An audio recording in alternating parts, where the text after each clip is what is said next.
Olá pessoal, vamos dar início a mais um episódio do Gene Highlights e aqui nós resolvemos aprofundar um pouco mais o tema de doenças neurodegenerativas, em que a discussão começou ali no episódio anterior com a doutora Daniela. Então, para quem não viu, acho que vale a pena procurar aqui no nosso canal o último episódio do Gene Highlights, que focou num artigo da Radiographics, um artigo de revisão sobre as principais doenças neurodegenerativas e essa correlação da histopatologia com a imagem, tanto por ressonância quanto por PET.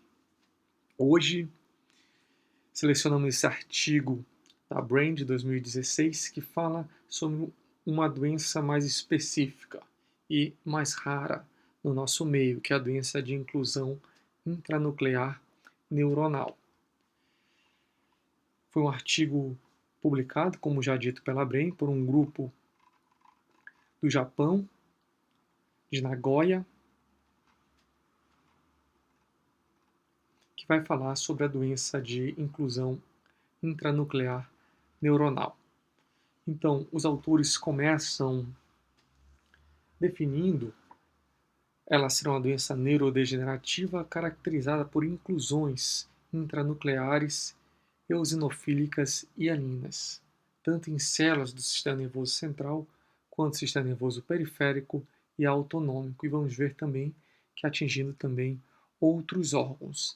É uma doença subdiagnosticada, que eles colocam na introdução, mas que teve um avanço bastante importante, uma vez que foi possível, em 2014, o mesmo grupo demonstrou ser possível fazer o diagnóstico através de biópsia de pele, onde que os achados histopatológicos encontrados na pele são os mesmos encontrados no encéfalo. Nós vamos ver com o decorrer do artigo quais são estes achados.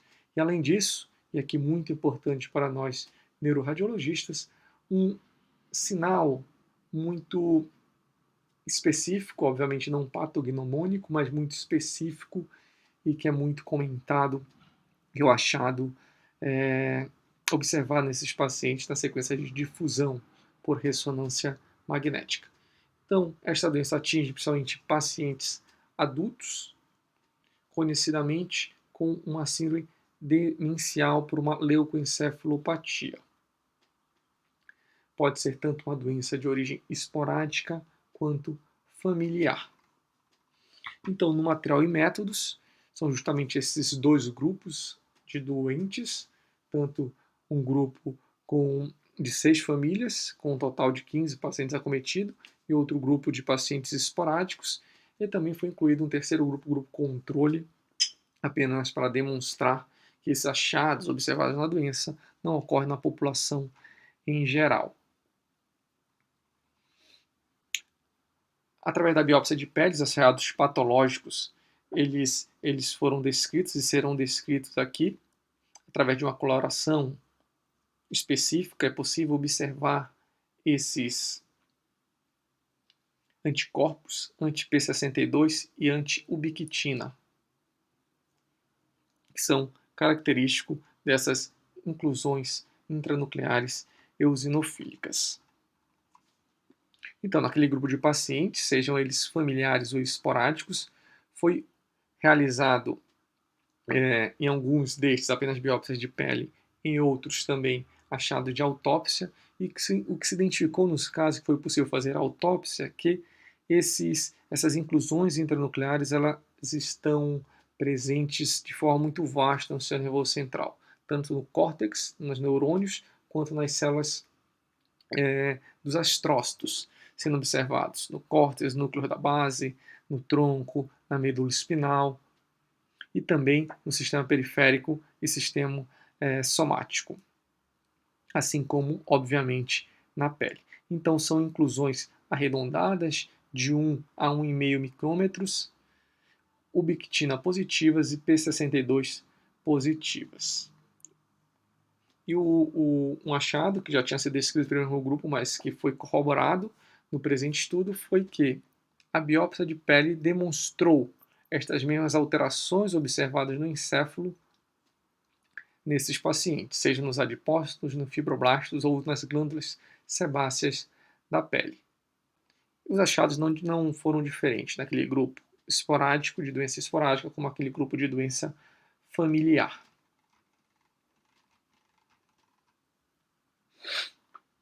Como falei, teve um grupo controle de 16 pacientes normais que foram realizadas autópsias por outros motivos, não demonstraram essas inclusões em nenhuma das regiões estudadas.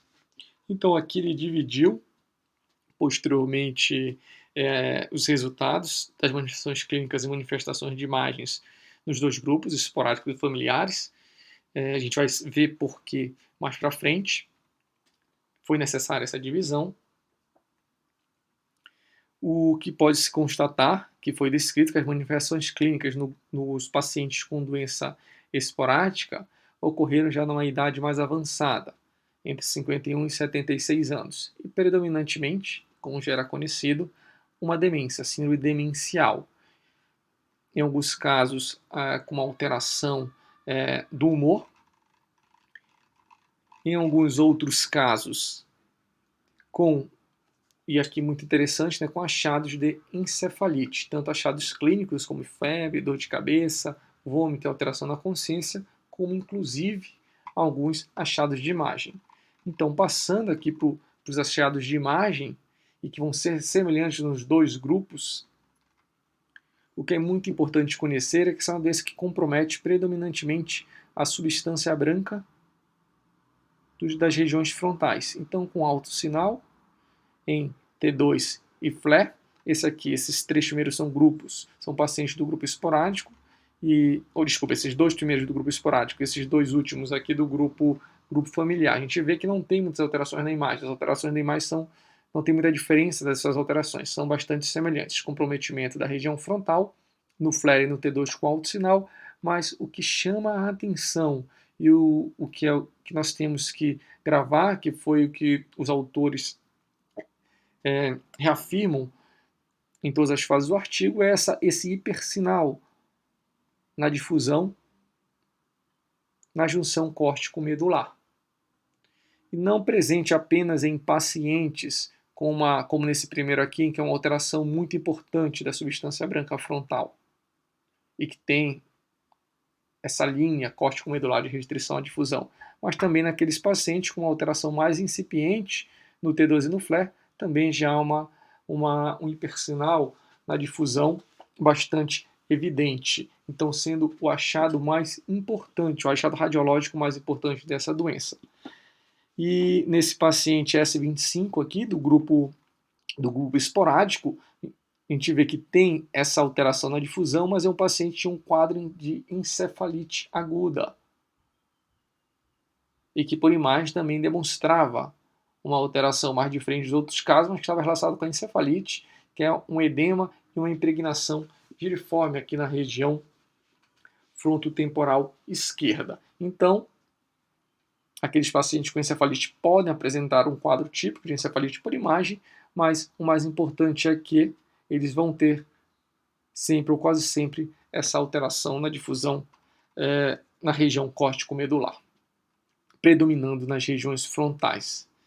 E também é importante um ponto que ele coloca aqui, que também pode ser observado nas cápsulas externas. Tanto no estágio precoce, como ele reitera aqui nesse parágrafo, quanto quando a doença piora. Essa alteração na difusão, ela está presente. Nos casos familiares, como nós já vimos, os achados de imagem são bastante semelhantes, porém aqui, por isso que eles fizeram essa divisão em dois grupos, as manifestações clínicas são diferentes.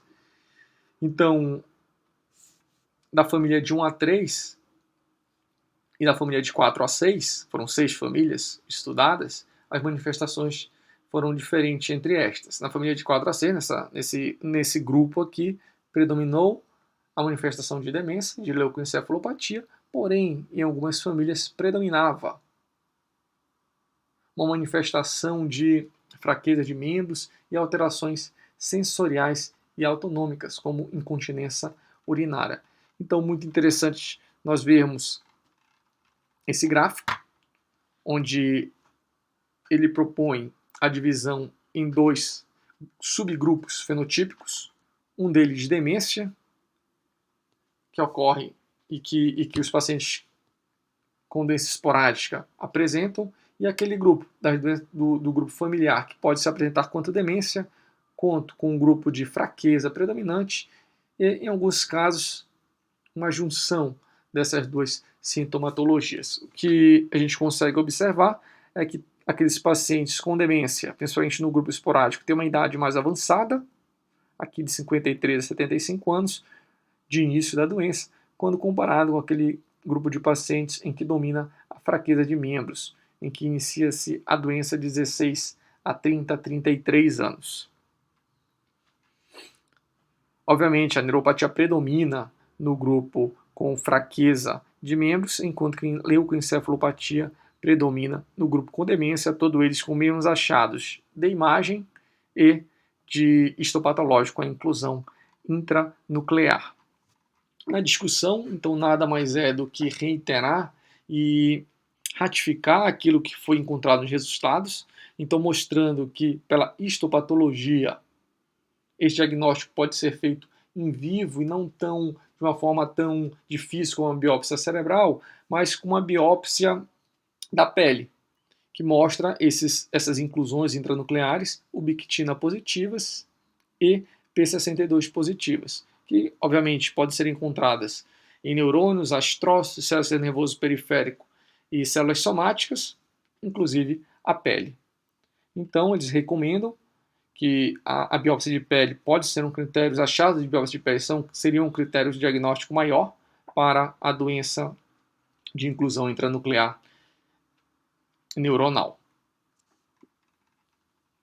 E muito importante colocar aqui, lá no método e no resultado eles falaram, mas eu deixei para falar apenas aqui na discussão, que é fundamental a exclusão de doença do X frágil, do Fractas, porque em alguns casos os Fractas também se apresenta com demência e leucoencefalopatia e também possui essas inclusões intranucleares ubiquitina positivas bastante semelhantes nas células neuronais, gliais e somáticas. Tem algumas alterações clínicas, alguns achados clínicos que podem diferenciar, como na doença do X frágil seria a depressão, a ansiedade, uma história familiar, mas principalmente, por isso que eles fizeram em todos os pacientes dessa coorte, uma avaliação genética da mutação, da repetição do CGG, do gene aqui do FMR1, porque isso faz diagnóstico de síndrome do X frágil. Então, todos os pacientes aqui dessa coorte foi feita esse estudo para excluir o Fractas, e isso é fundamental ser excluído frente a uma suspeita de doença de inclusão intranuclear neuronal.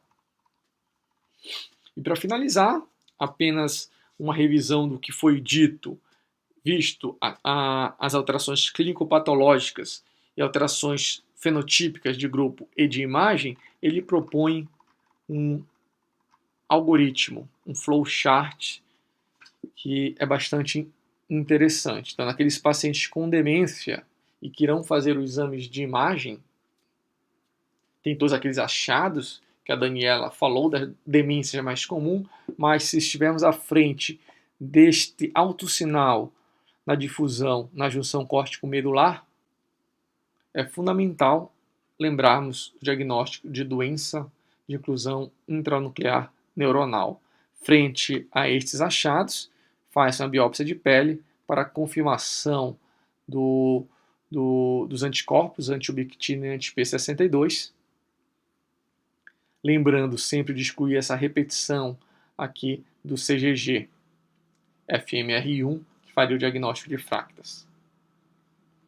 Caso não haja esse alto sinal da difusão, obviamente ainda pode ser essa doença. É importante fazer um estudo da condução, da velocidade de condução nervosa, que também, caso tragam resultados positivos, nos levam a possibilidade de uma lesão, uma biópsia da pele para identificação dos achados.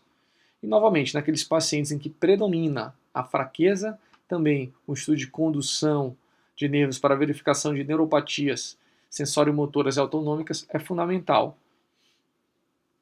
A biópsia do nervo sural é requisitada, então, onde se pode fazer o diagnóstico de outras neuropatias, como ele fala aqui, a síndrome de Charcot-Marie-Tooth, ou então polineuropatia amiloide. Porém, caso venham achados de ubiquitina positiva na inclusão intranuclear, se faz o diagnóstico de doença de inclusão intranuclear neuronal. Acho que um ponto importante aqui do artigo é que eles propõem um local específico para a biópsia, que seria cerca de 10 centímetros acima do maléolo lateral, porque é ali onde tem a maior densidade de glândulas sebáceas adipócitas para avaliação dessas alterações. E, novamente, reiterando aqui a necessidade de um teste genético que já existe para excluir a síndrome do X frágil. Portanto, concluindo, os autores concluem que é uma doença de uma morbidade maior do que nós conhecemos no nosso dia a dia, porque ela é muito subdiagnosticada e permanece sem diagnóstico durante muito tempo. Então é fundamental nós conhecermos esse achado de imagem bastante característico do hipersinal, difusão ali na região córtico-subcortical, e também saber que o diagnóstico histopatológico definitivo não é tão complexo. Pode ser realizado com uma simples biópsia de pele, com pesquisas específicas da inclusão intranuclear eosinofílica. Muito obrigado a todos e até o próximo Gene Highlights.